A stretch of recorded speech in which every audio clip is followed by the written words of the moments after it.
Guys, magandang araw sa inyo. Meron nga pala akong estudyante na nais kong matulungan dahil nakita ko sa kanya ang buhay ko nung panahon na ako ay nag-aaral. Yan. So, tumatago sa puso ko yung nakita ko na refleksyon ng kanyang buhay sa ngayon at ang buhay ko nung ako ay nag-aaral pa lamang ng high school.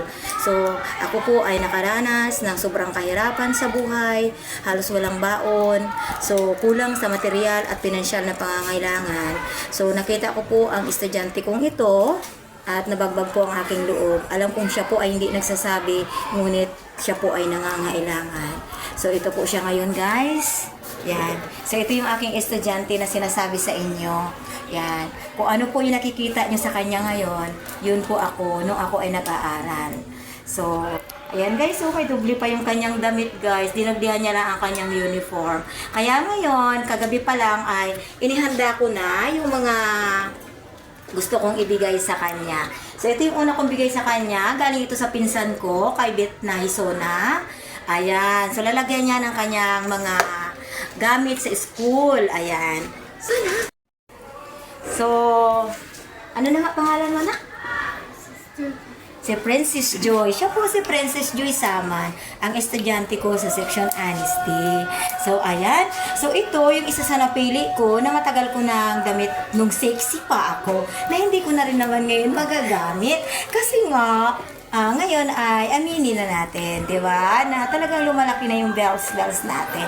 Kaya ito ay para na sa kay Princess Joy. O, ayan, Joy, hawakan mo, Joy.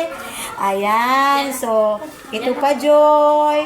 Ang iba, kung hindi mo feel na ipang school, ay pangbahay mo na lang. Ayan. So, ito may short pa. O, short ko to, mga gamit ko to na napagliliitan ko na. Ayan. So, ito ay damit din. Okay? Tapos, meron akong napiling pantalon na hindi ko ginagamit, pero hindi ko lang alam kung ito ay kakasya sa kanya. Ayan, oh. Pero medyo malaki. Kung hindi man ngayon, Joy, ay sa sunod na mga taon mo siya gagamitin. At ito, kung okay lang sa'yo, binigay din to ng pinsan ko sa akin, kahit kay mama mo na lang, kung naglakad-lakad si mama mo, labahan lang to, pwede pa ito. Okay? Yung bag na to. At merong isang binigay sa'yo si Ate Maricar. Halika, Ate Maricar! Halika! Ito si Ate Maricar. So, estudyante ko din ito sa Sincerity. So, nagbigay siya ng bag para sa'yo. Ayan, dinala niya ngayong tanghali sa atin. So, ayan ha. Ipapakita ko sa'yo.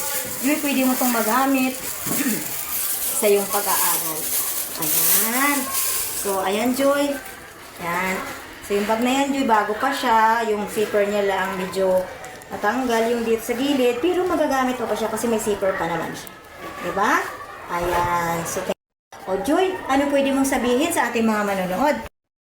Ayan. So, kung anumang tulong ang maibibigay sa'yo, tanggapin mo lang. Kasi yan ay mga ginagamit ng Panginoon para ikaw ay matulungan sa iyong pag-aaral. Okay, Joy? Ayan. So, sikapin ang pag-aaral.